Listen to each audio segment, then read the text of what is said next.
Сегодня наша задача подключить помпу для воды, якая опускается ў свідравіну. На жаль, гэна помпа шла вот таким только кончиком, тут даўжынёй крыху более за метр. А нам трэба, каб ее опустить на глубиню прыкладна там 25-30 метров запасом.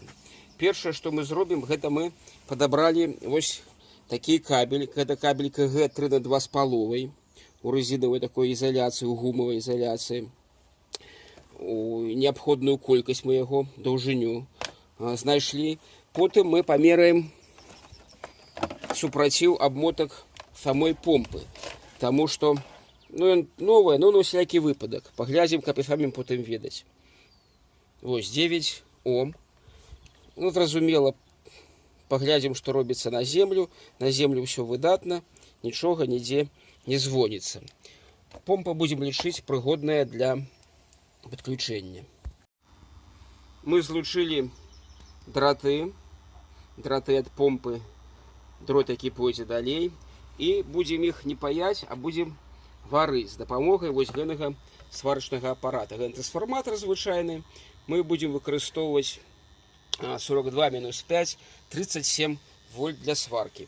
Один электрод у нас просто мы подключаем сюда, а графитом, это тролля троллейбуса, будем полить, варить. Первый.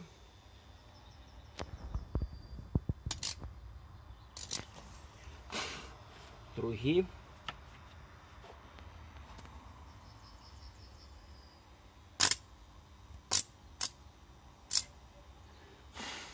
Третий. Вось атрымалась таким чином. Аккуратная зварка. Здесь амаль 100% злучэнне. Оно и трымае механично добра. И электричная сувязь тут будет нам забяспечена.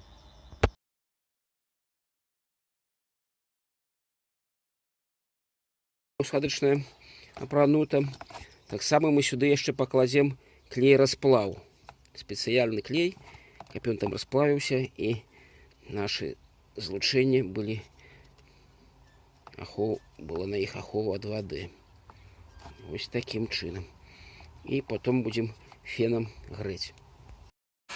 Выкористовуем термопистолет, фен, каб гэтыя трубки обсадить. Трубки на так само на клеевой основе.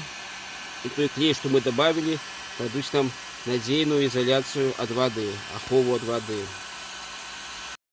По ветрам 200 градусов мы обсадили свои трубки.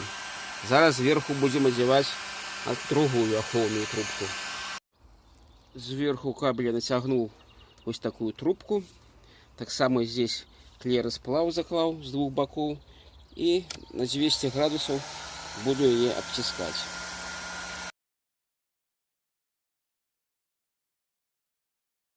И наш кабель сілкавання.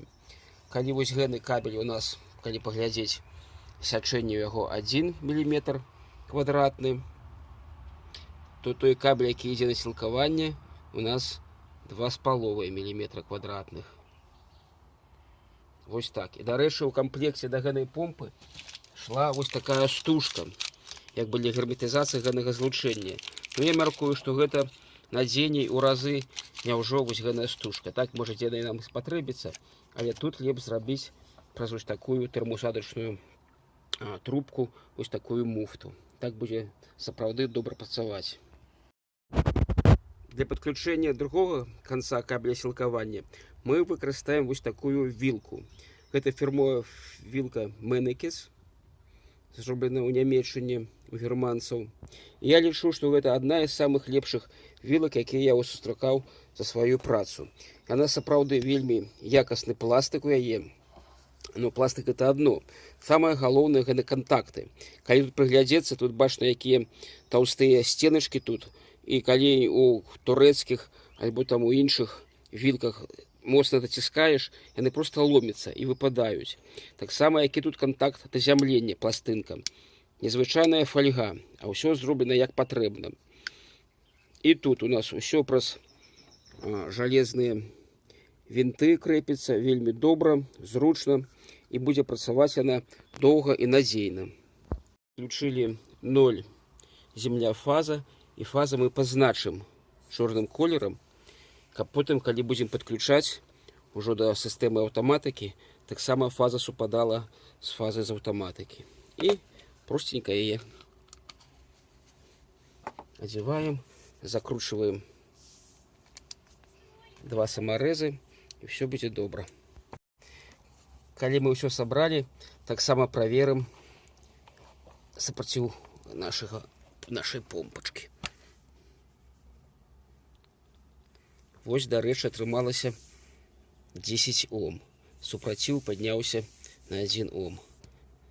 На землю нічога няма. Ну, 9,6, 9,5. Супраціў падняўся на 0,5 Ома. Гэта за конт супраціву самого кабеля сілкавання. Звярнемся да табліцы, якая надрукавана ў паспарце да гэтай помпы. Наша магутнасць насоса 550 Вт. І калі падключыць кабель 2,5 квадратных метра, даўжыню можна яго зрабіць амаль 100 метраў. У нас жа 33 метры, і мы маглі бы выкарыстоўваць 1,5 метра квадратных, но мы зрабілі з запасам, таму што ў нас не вельмі якасная напруга на вёсцы.